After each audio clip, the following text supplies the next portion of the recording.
Good morning, Rabbi Isai. Lilu nishmasi mimarosi ruspas Mordechai. Rabbi Isai, we're holding up Samachei Omid Beis. The job today is to get to Samach Vav Omid Beis to the Mishnah. Let's see if we can do it.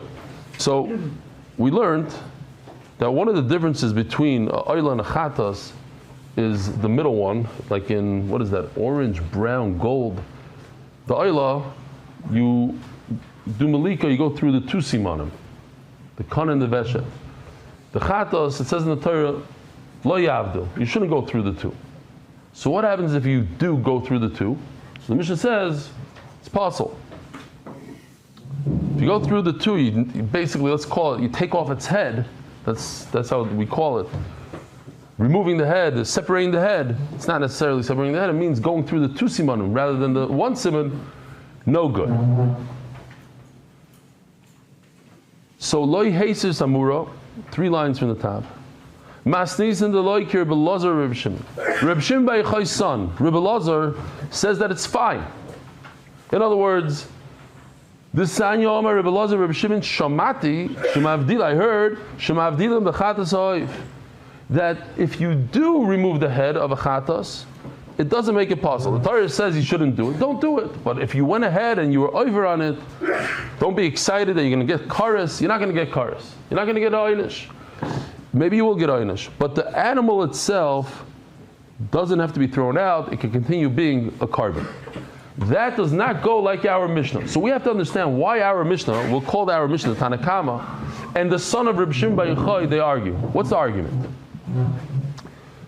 So first of all, I want to show you, how, let's familiarize ourselves here. Over here you can see there's the Chut HaShidra, Amud HaShidra, the spinal cord, the spine. That's in the green, that's the white line that goes all the way to the right. When the Kohen puts his thumb through the back of the neck of the pigeon, he's going to hit that spine right away. He's going to sever the spine. A pigeon is different than chickens and animals. When you shecht an animal, you come from the front of the neck and you cut the kan and the veshet, they're together. The trachea and the esophagus are together. The same thing with a chicken. When it comes to pigeon, he claims, there's a distance between the kan and the veshet. One is on the right side, let's call it, one is on the right and one is on the left. And there's a chunk of meat that we're going to be calling roiv basar. There's a piece of meat that covers something. There's a piece of meat. Now, there's 2 ways to cut the 2 simanim. Either you cut one siman and go through the roiv meat and cut the second siman, or you cut one siman and you kind of push the meat out of the way and go a little bit around. Your nail's still in the pigeon. You push it away and you get to the second siman. You hear the 2 ways? One is to just go through and through and through. But to go through and through and through, it's going to take you a half a second or a second to cut through meat, roiv basar. And then you get to the second one, because you're going from the right side of the pigeon to the left side of the pigeon. To get there, you're going to have to go through some extra stuff that's a little bit of a hefsek. Let's call it a hefsek. Shihiyah. There's, the other way is, I'm not exactly understanding exactly how it works, but just believe that there's something called, I can go to one and maybe maneuver my finger, kind of push it aside, push the meat aside and go straight to the second one. 1 and 2. Now, how do we do the malika for a chatos? Here, let's see a malika for a oif, for a oila. Here's the oila. Now, you see the white pipe that he's going to hit first is what? That's the spine. We're not talking about that. What we're looking for is this pipe right over here. This pipe is one. That's this is the esophagus, right? This is what he eats from. This is the trachea. Okay, so here goes. I think it's the other way around. The other way around. Right. The breathing from The breathing is the trachea. Correct. So here we go. He just cut one siman. You saw one siman, the esophagus, and now he's going to the trachea, and boom, he goes to the trachea. But in order to get there, and that's called Yavdil, he did 2 simanim, chopped off the head. But there was a nice chunk of meat over there in the middle. You see that meat? Hold on. Sorry. That piece is called roiv basar. Now, how do you do the same thing by a chatas? So by a chatas, you go through, you hit the one siman. Do you stop there? Because you did one siman. That's all you're allowed to do is one siman. No. You have to go through the roiv basar and then stop short of the second siman. Because lo yavdil, you're not allowed to hit the second siman, but you must cut roiv basar. So that's very important for today's sugya. Again, by a chatas, you're not supposed to do 2 simanim. If you do 2 simanim, that's havdalah. Then you basically cut its head off. And you're not allowed to do that. It says in the Torah, lo yavdil. But, as we're going to see at the end of the sugya, mefurish in the Braisa, you mechuyev, me'ikir adin, it's not ma'akiv maybe, according to but you should lechatchila go through the roiv basar by a chatas. After you puncture the spine and one siman, and technically this pigeon is dead, you must continue going through roiv basar. That's important to understand. That right over there for the rest of the sugya. But Akopanim, the Mishnah, the Gemara says that when we say that you're not allowed to go through the second siman on the chatas, that's not like Reb Elazar Reb Shimon. That's not like the son of Reb Shimon Bar Yochai. The Sanya, Omer Reb Elazar Reb Shimon, Shamati Shem Avdilim Bechatos Oif. Reb Elazar, the son of Reb Shimon Bar Yochai, says that you do cut the 2 simanim. In other words, if you went through the second siman by mistake or whatever, it didn't make it possible. The Torah says you shouldn't. Okay, I'm not going to argue with the pasuk in the Torah, but it's not possible. My benayu. My benayu over here doesn't mean your typical my benayu, like what's the nafkemina? What is the svara behind the machlokes? Why do they argue? My benayu, where's the argument? To understand the next section of the Gemara, you have to understand this. Rabbi Isai, pay attention because you don't want to get lost here. It's simple, but you don't want to get lost. It's not complicated at all. In order for a chatas to be kosher, it cannot resemble an oila. If you do the avodah of an oila on a chatas, it's automatically possible. You hear this halacha? If you mimic the avodah of a oila on a chatas, throw it out. So let me show you something. Take a look. An oila, you have to do 2 things. What are the 2 things you have to do by an oila? The 2 avodas. What are the 2 avodas by an oila? Melika and mitzui. If you did those 2 things by a chatas, throw it out in the garbage. Because you mimicked the oila. If you do the oila on a chatas, in other words, you do 2 simanim, shtei simanim, plus mitzui, throw it out. Either of the 2 or both? If you do both, not either of the 2, you have to do all the avodas like a chatas.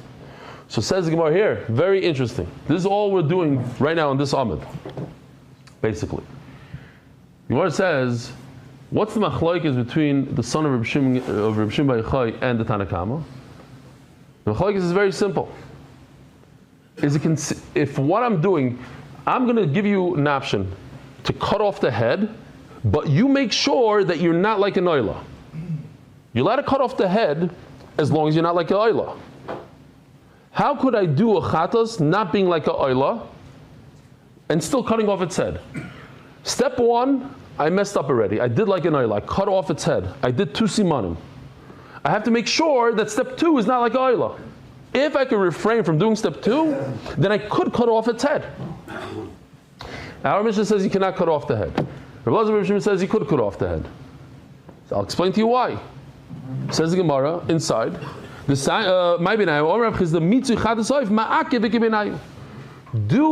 I have to do mitzui by a chat? Do I have to squeeze the blood of this bird on the wall? Now, if I have to squeeze the blood on the wall, then I must do step 2, and I did step 1.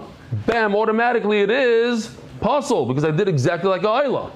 But if I don't have to do mitzui on the wall, so then just refrain from doing the mitzui on the wall, and the fact that you cut its head off is not going to puzzle it because it's not like an oila. Now I just have to find 2 other things that I can do after I cut off its head, and make sure I'm not like an oila.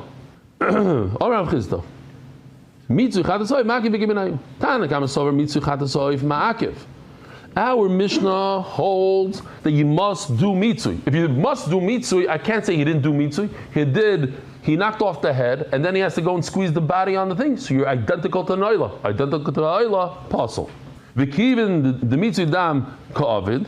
Since he did mitzui, then he acted like a oila when he was doing the chatas, and that's pasul. Rav Elazar Reb Shimon Sovar mitzui chatas oif loy makiv. Rav Elazar Reb Shimon holds that you don't have to do mitzui. So if you don't have to do mitzui, so after you cut its head off, I have an eitzah for you. Don't do mitzui. It's not makiv, and then you won't pass it out of the animal, because if you did mitzui, then you'd mimic a oila. So don't do mitzui. It's not the end of the world. Here it is. So the fact that you're going weiter and you're cutting more, it's stop meat. You're already done, because you don't have to do the mitzui. Zog the Gemara. Rava Omar Shehiyah b'simen sheni b'oila sa'oif ma'akiv v'kibenayu. Oh, so now we're learning a new concept in kachim called shehiyah. Shehiyah means pausing for a moment. If there's a continuous motion in a shechita, you go back and forth, you can do it all day long with the knife. You go like this for 2 hours straight in the shechita. If you're slow and you want to cut nicely, you go like this all day long. If you pause for one moment, doesn't matter, a moment, a half a second, you're done. It's over. Here's the shaila. In Postville, they shecht one siman on the chicken. It's good. You don't need to do 2 siman by chicken. That's by an animal you have to do 2 siman. One is enough. Yet, by a oila, there's a special halacha you have to do 2. That's a special halacha by oila. Why? Because you have to cut the head off. But nothing to do with the shechita part. Nothing to do with the malika. It's a side halacha. So since it's a side halacha, the question is, what if he paused in between 1 and 2? It's not a real malika. There's no pausing for the second one. I was yaitza malika with the 1. I have to do 2 for a side bir halach in the Mishnah Berurah on the other side. Psazaitika halacha, nothing to do with the malika. But is there shehiyah or not? Am I over on shehiyah? So Memela, it goes like this. Tanakam is sovar shehiyah b'simin sheni boila soif loy ma'akiv. I said that. The Tanakama in our Mishnah holds that it's not a problem. To get to the second siman by pausing is not a problem. So if you do this by a chatos, then you're mimicking the oila. By cutting 2 simanim, it will be exactly like a oila. Oila, there's no problem with pausing, and you pause over here by the chatos, it's fine. Why is it pausing? Because you must, if you remember, by chatos, you must cut roiv basar. In order to be yoitza, you have to cut 1 siman and roiv basar. Now you cut the roiv basar, that's a pause. But if a pause is not a problem, then you did it like a oila. If you did it like a oila, pasul. So it goes like this. Let's see. Shia. 1 siman. There's 3 steps here. Step number 1 is cut 1 siman. Step number 2 is to cut the meat. Step number 3 is cut siman 2. The question is the center thing considered a pause between siman 1 and siman 2? Because you just wasted time and you're cutting more meat. It's like taking a knife and cutting the leg of the animal. Over here you're cutting meat in the neck. You don't have to. You could do siman 1 and then siman 2 by moving your thumb somehow and doing siman. Why are you cutting more meat? But if it's not a problem by a oila, so here, look what happens. You're doing the same thing by a chatas and by oila. But if it's not a problem by oila, then what would happen to the chatas? No good, because now you mimicked the oila. But if it is a problem by a oila, then it's not a problem by a chatas. You have what I'm saying over here? If pausing by the meat part, which you must do by a chatas, is problematic for an oila, then you can get away with a chatas. You can do it by a chatas because it's not. You have to do that by a chatas. You have to cut most of the meat, and it passes the oila. So memela, it's kosher by a chatas because you're not mimicking the oila. Cutting the 2 simanim is kosher by the chatas. Cutting the 2 simanim, continuing on, doing step 1, 2, and 3. Cutting siman 1 by a chatas. cutting the roiv basar by a chatos, which makes it possible by oila, and then cutting siman 2 by a chatos, now you're not mimicking the oila really, because if you did the same exact thing by oila, that would be X on top. It would be no good. So maybe it is good by a chatos. It's afuch al afuch. It's counterintuitive. Counterintuitive. If it is good by a oila, then it would be no good by a chatas, because now you're mimicking chatas to oila and no good. But since shihiyah, cutting the roiv basar by a oila, makes it possible, so if you did the same exact steps, which would make it possible by a oila, it's good by a chatas. Because by a chatas, all you need is one siman, and you need roiv basar. The fact that you continued weiter and you did siman 2, it's not a problem. I just want to we'll read inside. The word says, Reb Elazar B'Shimon Sovar Ma'akiv. V'kivin Shaya. How did you do Shia? By cutting roiv basar, by cutting that thickness of the meat. In step 2, Mechatach basar ba'almo. So by a chatos it's okay because you just cutting meat. We have to get at least Talmud Aleph today. Roy basar ma'akiv v'kiminayu. In a chatos, do I have to really cut most of the meat? Now what? Let's do this bapeh. If you need to go through roiv basar by a chatos, so by a oila, so in other words, start from the top.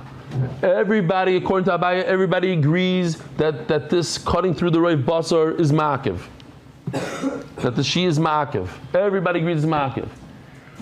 The question is, if by a chatas I must do the roiv basar, but if I must by a oila, it's going to be possible to go through roiv basar. Why? Because it's shihiyah and it's ma'akiv. Abaya omar roiv basar ma'akiv v'kibenayu. So our Tanakama holds.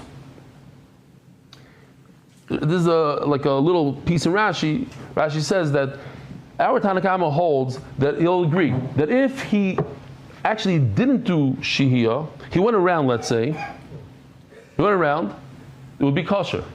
Just the Tanakama holds we have to make a gzeira. Maybe he won't go around. Maybe he'll go through the roiv basar. So maybe we said that if you knock off the head of the chatos, it's a problem. In other words, Abaye and Rava, here, let's just see it inside here. Here we go. If you do one siman and then shihiyah, and then second siman, according to, that's the machlokes, whether or not it's aser. And if you do the same thing in a chatos, it would be okay. So the shaila is if shihiyah is a problem or not. If roiv basar is ma'akiv or not. Shihiyah avad, everybody agrees that's a problem. But do you have to do roiv basar or not? Sorry. In other words, Abaye and Rava, their two tirutzim is actually another machlokes of Amirayim, of Reb Zera, of Shmuel, of Rav Yitzchak, Chadam Ashir b'simin sheni b'oil tzayif ma'akiv. This is, the second teretz of Rava is Shihiyah ma'akiv ikibinayu. Chadam roiv basar ma'akiv ikibinayu. Question is roiv basar miklal, but you're telling me machlokes if he didn't do the roiv basar, is he yaitz or not? Miklal to be in a roiv basar b'tchila. It seems like you must, lechatchila, you should cut through most of the meat, the roiv basar by a chatas. You do one siman plus the roiv basar. Yes, that's true. But Tanya, and I'll prove it to you from a brayso. How do you do malika? Chaytech shidra. First, you cut through the spine. Umafrekes and the what is it called? I don't know how to say mafrekes and the neck bone. Beloy roiv basar. You don't do the roiv basar first. You go either to the right or to the left. You're going to bump in. You see how it says it over here? It's much like Weissfish. The vesh and the kana are not lined up one after another, rather they're to the sides. One is on the right, one is on the left. So you can make a right turn and get to the vesh, let's say, or make a left turn and get to the kana. You cut one of them. You cut one. Or most of it. And then Rabbi Isai, v'roiv basar imoy. Then you cut the roiv basar part. Uba when it comes to oila, shnayim. Oiroiv shnayim. In other words, the Gemara is saying there's machlokes. Do you need the entire thing, or have, according to Chacham, you have to cut both completely? According to Rav Elazar Shimon, roiv. Amru Rabbanon Kamei de Rabbi Yehuda. Amru Kamei de Rabbi Yehuda. So they told over these three pirushim of how to cut off a chatas head and not be like an oila and be saved. Omar, he said, Shemilahu Hadam Rabbi Shimon ben Eliyakim, Mishum Rabbi Elazar ben B'daz, Mishum Rabbi Elazar. I don't understand. You didn't hear this? It's not a problem to cut off the head. What are you looking for all shticklich Torah when the Torah says you can cut off the head? And what is that? What do I mean that you shouldn't cut off the head? Ain't tzarich lahavdil. You hear this? When the Torah says don't cut off the head, the Torah doesn't mean don't cut off the head. The Torah says you don't have to cut off the head. You have to do this. No, by chatos, you don't have to do 2 simanim. 1 siman, and if you want to cut off the head, cut off the head. But all you need to do is 1 siman. It doesn't make any sense what you're telling me. Lo yavdil, in the whole Torah, what does loy mean? Loy means no. Now you're telling me loy means you don't have to. He has a kasha. It says that the person dug a pit and he didn't cover it in the middle of Rosh Hashanah. It means loy. It's a recommendation. You should cover it if you feel like it. Doesn't make any sense. Now Taisus just points out real quickly. Taisus on the small Taisus. Shouldn't the Gemara ask from other things? It says a lot of times in the Torah, loy. Don't eat an avela, don't wear shatnez. Why did the Gemara ask from there? So he says that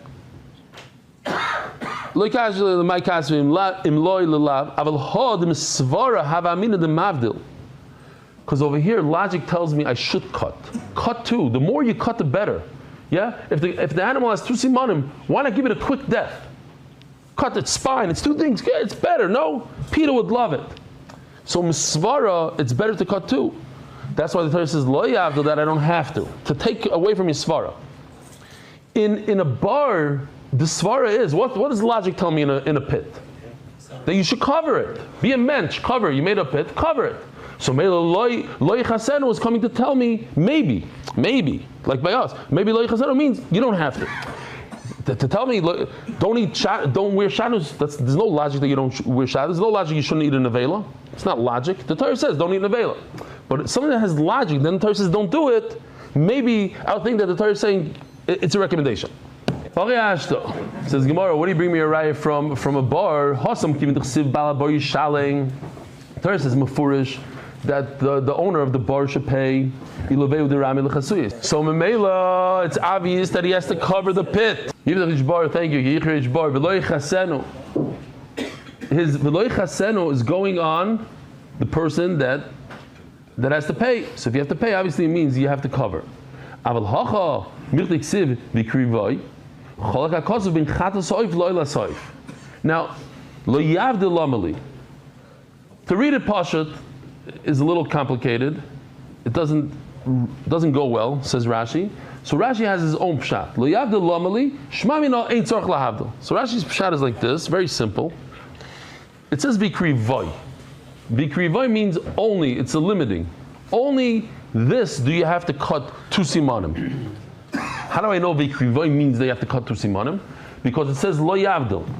Lo yavdil means that it's a recommendation. Rishos. You don't want to cut 2 simanim, don't cut 2 simanim. You could if you want to, you don't have to. And then the vart is number 3 is because if lo yavdil means that it's aser, like we thought to begin with, the whole sugya, lo yavdil, don't cut 2 simanim, it's aser. Then maybe v'krivay is 1 step less than that. If lo yavdil means aser, so what's 1 step less than aser? It's the opposite. Then v'krivay would mean it's a rishos. By oila it's a rishos. So maybe you have to say that v'krivay is a chiyuv, and lo yavdil is a rishos.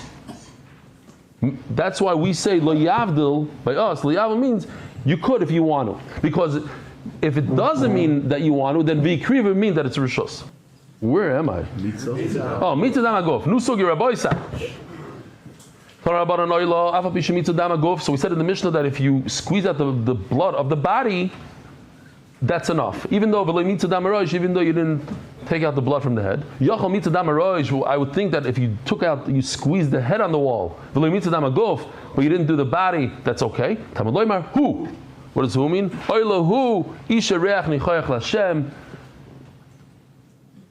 My Talmud, how do you see it? Most of the blood is in the body itself. So that's the ikr mitzvah. So you have to squeeze the body, and you don't have to squeeze the head. Hadran aloch kochi kochim. Hadran aloch kochi kochim. Hadran aloch kochi kochim. We have a few more minutes. Chatas ha'oif. This is very, very simple. Rabbi, if you don't even look inside, the words could be confusing. We know all these halachas. If you do a chatos where you're supposed to do a chatas, which is above the red line, and you thought about a chatas, and you did everything like a chatas, is it kosher? Yes. That's the first line in the Mishnah. Chatas ha'oif saw lemato. I'm sorry. Chatas ha'oif. Now we're talking about a bird. So if you take a bird and you do it where you need to do it, here, like over here, chatas ha'oif. That's what you're supposed to do a chatas ha'oif. The animal is above the red. Chatas ha'oif saw lemato. Kemaisa chatas. He did everything like you're supposed to do, in the right place, in the right time, with the right thought. L'shem chatas, with the right kshera. No chiddush over here. Kemaisa chatas l'shem oila. If he did the action of a chatos, but he thought that it's an oila, that's the first Mishnah in Zevachim. That if by a chatos you have the wrong thought, you think that it's the different animal, a different carbon, pasul. Kemaisa oila, l'shem chatos. He took this chatos, but did the actions of oila, we're going to see what it means exactly. He did the avoid of oila in a chatos, that's also pasul. Shem chatos. Kemaisa oila, shem oila, psula. And of course, if you took a chatos and did everything, the action of a chatos, the machshav of a chatos, it's possible. If he did it above the red line, over here he's supposed to do it below the red line. He did it above the red line. The place is wrong. What's the halacha? And he did it either like a oilo and thought like a oilo, whatever it is. Psula, it's possible. Why? Because the makom is an afkamina. Now we're moving on to oilo side. Oilo side he's supposed to do above the red line. So he did everything the right way. Pasha that it's kosher. We're just trying to be symmetric here. We don't have to say this line, but we say it. But if he thought about it that it's another carbon, that's in the first Mishnah of Zevachim, it doesn't ruin the carbon. Ella kshera. You have to bring another one. If you took this oila and you made it like a chatos, you did the avoida, the melika, the meat, everything like a chatos. We'll see in the Gemara what it means. Or kemaisa chatos shem chatos. He did everything, even the machshava was that a chatos, but it's a oila, psula, then it's possible because the mice is no good. Asal lamata kemaisa kulan, and if you did it below the red line instead of above the red line, psula. Let's turn the page so at least we could do the sponsorship. Says Gemara, the shani b'mai. What did he change? Rabbi Sai, have a wonderful day. Merit the schus of spreading Torah throughout the world. Sponsor a shir today. MDYsponsor.com or sponsor at MDYDaf.com.